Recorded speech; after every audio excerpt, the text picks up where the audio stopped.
Driver की खुद की गलती से हुई मौत तो बीमा कंपनी मुआवजा देने के लिए बाध्य नहीं। सुप्रीम कोर्ट के नए फैसले से हड़कंप, बीमा कंपनियों को कैसा फायदा?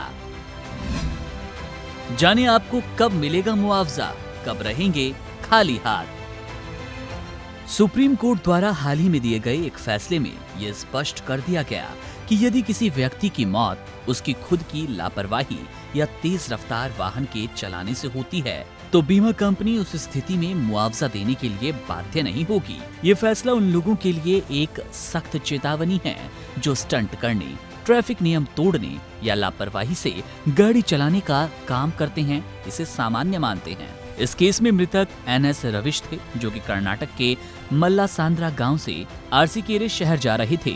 उनकी तेज रफ्तार और लापरवाही से ड्राइविंग के कारण कार पलट गई और उनकी जान चली गई। रविश के परिवार, पत्नी, बेटा और माता पिता ने दावा किया कि रविश एक ठेकेदार थे और हर महीने 3 लाख रुपए कमाते थे।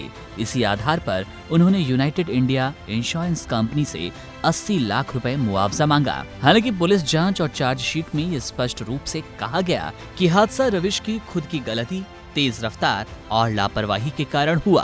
पहले मोटर एक्सीडेंट ट्रिब्यूनल ने इस दावे को खारिज कर दिया। फिर कर्नाटक हाई कोर्ट ने भी 2024 में इसी आधार पर परिवार की अपील को नकार दिया। आखिरकार सुप्रीम कोर्ट ने भी हाई कोर्ट के फैसले को सही ठहराते हुए इस याचिका को खारिज कर दिया। अब सवाल ये उठता है कि क्या रविश के परिवार का मुआवजे का दावा सही था? भावनात्मक रूप से देखें तो परिवार ने एक कमाने वाले सदस्य को खो दिया और उनका दर्द वाजिब है, लेकिन कानून के नजरिए से देखा जाए तो बीमा पॉलिसी का मकसद दुर्घटनावश होने वाली मौतों के लिए सुरक्षा देना है, न कि जानबूझकर की गई लापरवाही या नियमों की अनदेखी पर।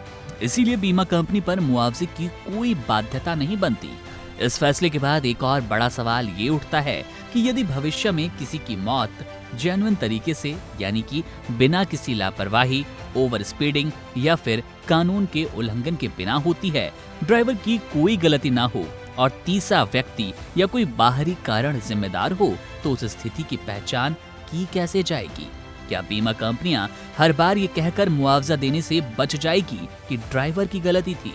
इस चिंता को दूर करने के लिए सुप्रीम कोर्ट ने ये भी कहा कि मुआवजे का दावा तभी स्वीकार होगा जब ये प्रमाणित किया जाए कि हादसे में मृतक की गलती नहीं थी।